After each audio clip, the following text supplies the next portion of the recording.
right. What's up, Bootstrappers? This is Ryan Nickel with another day in the life of a real estate investor who's just bootstrapping his day one day at a time to success.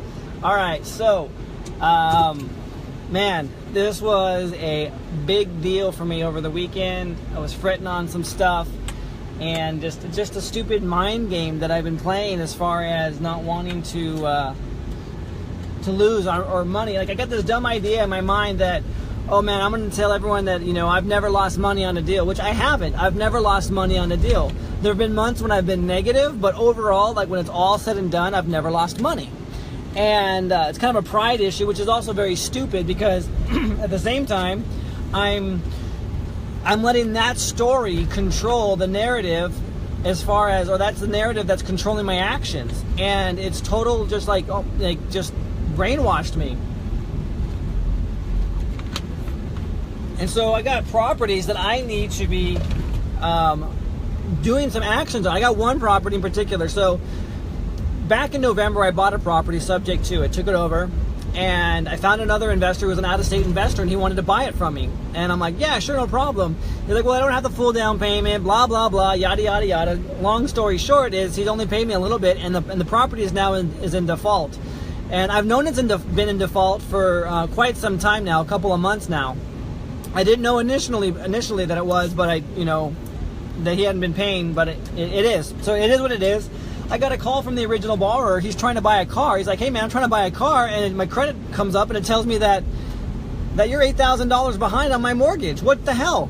And I'm like, okay, yeah, let's see what the deal is. And here's the thing, this investor, I don't know what my loyalties are to him or whatnot, but he hasn't paid. He says he's been paying, but he has a tenant in there who's not paying him, so he's having a hard time, blah, blah, blah. So anyway, I just went and filed a notice of default. Notice of default on this guy. And I'm like, come on, man. I got stuff going on here that I got to figure out what I got to do financially. So, but in my mind, I've been playing this game of like, oh my gosh, you know what? I'm not going to file a default on this guy because now I'm going to inherit his legacy tenant who's not paying him. I'm going to have to cure the debt, all this stuff. So it's going to cost me about $15,000 as it currently stands to one, evict the tenant that he's having trouble evicting because he's out of state and he has all his problems, and she's avoiding the police and he can't serve her at work and all these crazy stories. And then at the same time, I'm going to have to bring the loan current. Now, the story in my head was like, oh, don't do this, it's going to cost you money. Well, it's going to cost me money regardless. But here's what I was losing. I was so short-sighted. I was only seeing on, I'm driving. I shouldn't be like, cover my eyes while I'm driving. But I'm only short-sighted on seeing the immediate loss of money that I'm going to have instead of seeing the big picture here, where I'm going to turn around and I can sell or finance this again. I can recoup my losses. The property, by the way, has gone up almost $40,000 in the 8.5 months that I've owned this property.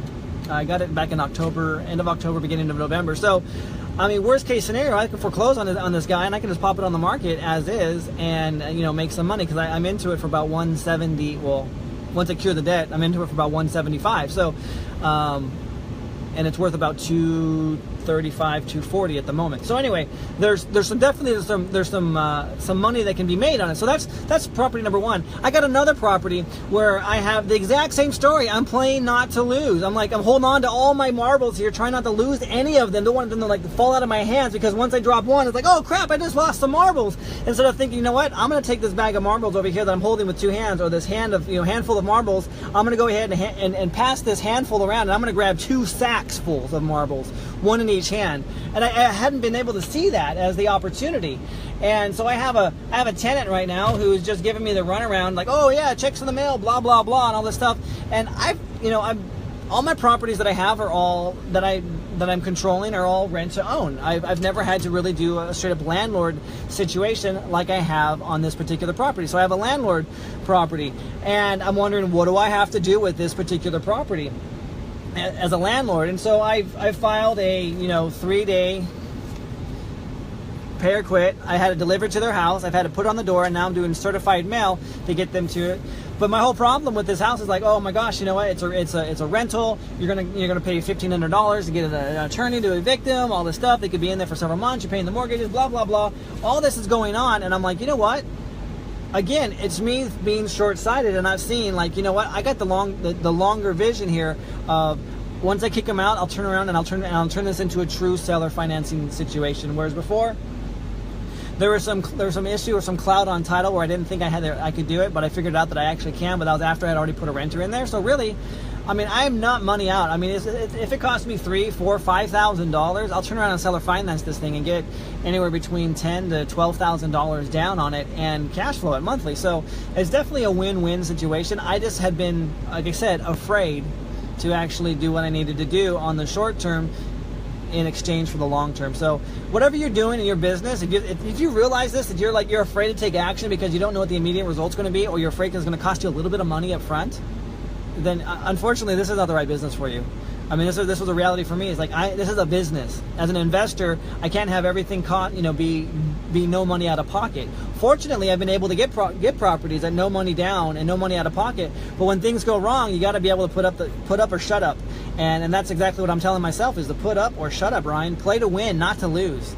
And so that's what, as a bootstrapper, this is what you got to do. These are the challenges, the stories that you have to challenge in your own mind every single day.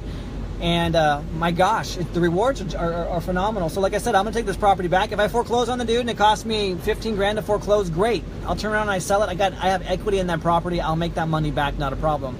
If I have to evict these people and take it all the way to court and do all this stuff, I'm gonna try to give them some cash to, kind of cash for keys, get on your way kind of thing. But if I have to go all the way to court, I'm still money ahead, because I'm gonna turn around and I'm gonna seller finance this thing. So, man, it's playing small, playing too small in this small little box.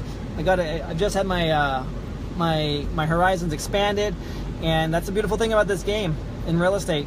So just remember, you're just one transaction away from changing your life financially for the better. I mean, if you have rentals, turn them into seller finance deals. You don't have to deal with the headaches of being a landlord. Yeah, you might have to evict someone every once in a while because they're not paying on you, but guess what? You get a large down payment and you're cash flowing this thing every single month, and they're responsible for all maintenance, repairs, and upkeeps. And that's what I love about this business. So, all right, got to go inside and mail these 2 letters off, certified mail. I'm Ryan Nickel coming at you, and I'm a bootstrap real estate investor.